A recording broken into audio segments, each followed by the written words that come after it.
gone to a betting shop and put some money on it, because I predicted exactly that amendment about a month ago, because it was blindingly flipping obvious that that's what he was going to do. And anybody who had the misfortune of sitting through Scrutiny Management Panel last week would have probably guessed it as well.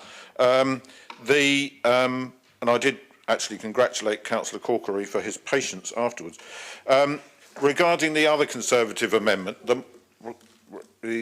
regarding the other Conservative amendment, which we're asked to believe is the group amendment, although the one from Councillor Atkins is amendment proposed by the Conservative group. So if that wasn't your intention, you might want to have a word with him.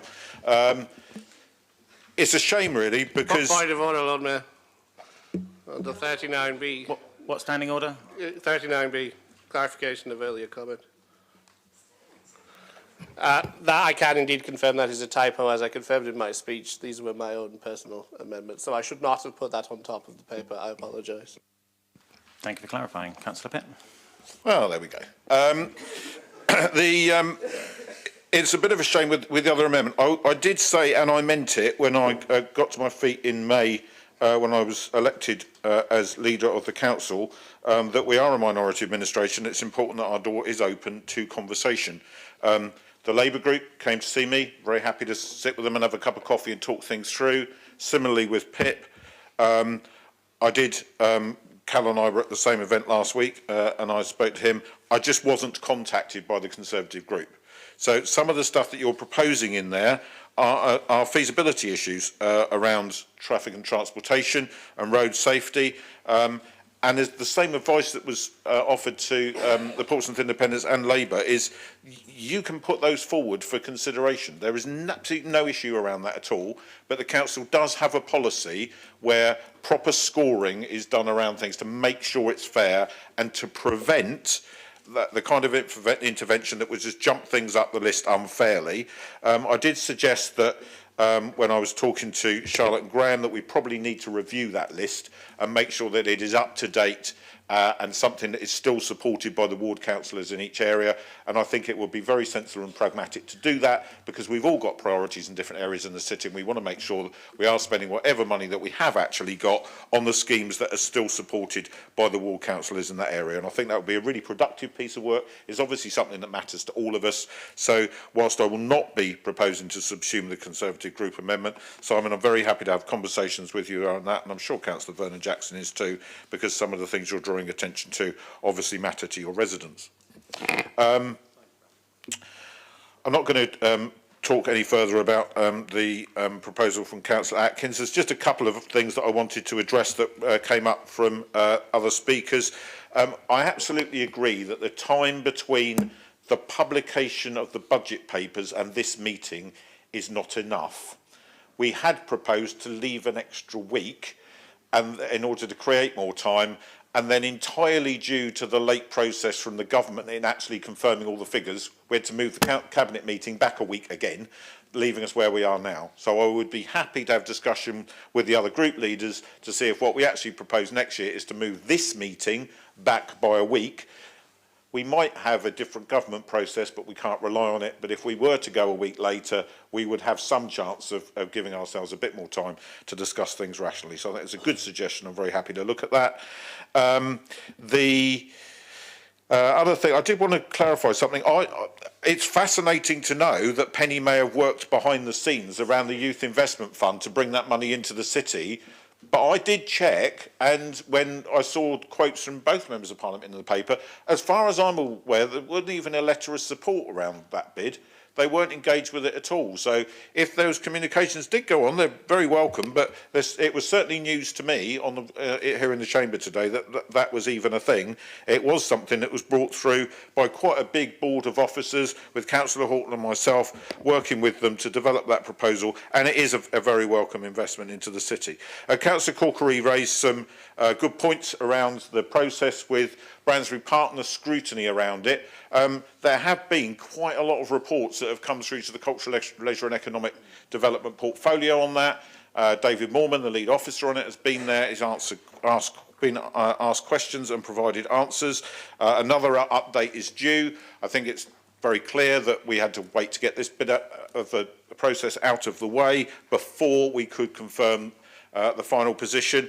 But of course, that scrutiny needs to happen, and it is absolutely essential that we get value for money. I did just want to touch on a couple of things that was talked about earlier on by a couple of people around the cost of these things.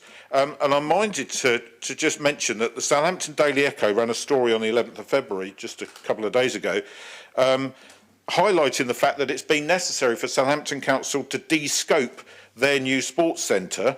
The proposed ski lodge will now be a single-storey building following the decision to delete 2 party rooms and a storage area. Other changes mean the new athletics building will be reduced in size and the grandstand will no longer include a box for officials.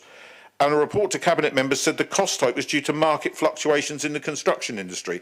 Now, I read that and I thought, I absolutely get that, because that's exactly the same as is happening here.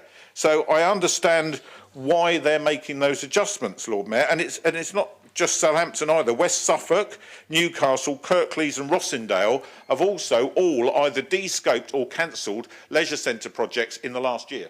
So this is happening all across the country. The Local Government Chronicle reports that in the last 2 years, since the previous funding envelope was confirmed by this council, the cost of building a new leisure centre is now up to 30% more when plans would have been envisaged initially, an expert has told LGC, with the sector now in crisis. So it's in crisis. Around the country, schemes are being de-scoped or councils, but not in Portsmouth. We've made a promise to deliver new swimming pools in the south of the city, not just for Milton Ward. Bransbury Park is the location. It will serve Eastleigh and Craneswater. It will serve Baffins. It will serve Central Southsea Ward and anyone else who wants to use active travel to be able to get to that centre. And we know from all of the surveys and investigations we've done that that's what people are telling us that they will do. They will use the bus route, they will use scooters, they will use bikes, or they will walk from the locale in order to use it, because Ravelin Park also has a community use agreement, Charter Academy also has a community use agreement, and Mountbatten Centre serves the north of the city. So it's essential that the south and south-east of the city is also served by a pool, not because we say so, but because a nationally renowned consultant who is regarded as the person to go to when you're looking at your leisure provision told us that we needed it. And that was long before Eastleigh was even closed. The Homeless Prevention Hub, the very idea that we would take money away from that, and I think Councillor Corkery did say very effectively in his speech that money has been spent on the Civic, and I understand that, but we've not got it right yet around the increasing demand that's coming in from people who are finding themselves at risk of their tenancy ending. I've lost count of how many cases I've dealt with from really desperate mums, single mums in some cases, who have got children with special educational needs, who are settled in particular schools, who are losing their tenancy through Section 21 notices and finding themselves in desperate situations. I've had to sit there and listen to people, very similar to what Councillor Corkery said, in tears because of their situation, and creating an environment where we can properly meet with those people, support them properly, is absolutely crucial, and I'm proud that we are going to be doing that today. Why are we moving the day service? Because it's co-location with high needs temporary accommodation for those with addiction and other issues is causing huge problems. We are getting more and more people who are presenting to the Homeless Day Service who never thought they'd be in that position. They're not used to having to deal with local authorities at all and are suddenly finding themselves out in the street. And the co-location of the two, as it's turned out, did not work in the way that it was envisaged that it would, and therefore it's absolutely crucial to move it to a separate dedicated location. The other thing worth noting is that at the moment we're using part of the day service to put people up on beds to sleep on because the sudden spike in demand caused by the government's decision at virtually no notice, a couple of months that's all, to tell people who've been granted the right to remain under the asylum rules and to work in this country 7 days to get out of their temporary accommodation and just leave them hanging.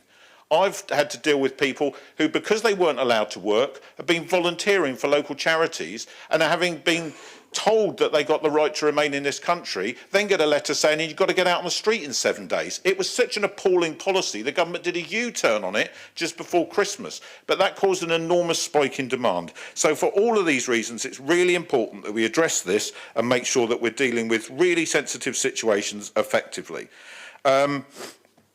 The final thing I wanted to touch on, it's not true that the City Council is ignoring Cosham, and I note that investment in there. Councillor Vallely and I and Councillor Shah had a discussion very recently because we want to see electricity provided into the High Street in Cosham to be able to grow the market provision there. I've promised them that we will work with them to support them on that, and that means that they want to bring forward some ward sill, which Councillor Atkins may not agree with, but never mind. We can wait a couple of months. Then we can have that conversation and make sure we're making those improvements. So we are definitely listening. Councillor Atkins, if you'd like to address your comments to the Lord Mayor, that would be greatly appreciated. That's it. I just wanted to touch on those few items. The budget's are there as presented for members to duly consider. Once again, thank you to the other groups for their collaborative approach to doing that in the way that we did this year. And I would remind the Conservative group that the door will remain open should they wish to have similar discussions next year. Thank you, Councillor Pitt. So we'll move to voting on the amendments. So they'll put to the vote, starting with the official Conservative group amendment, and we'll use the recorded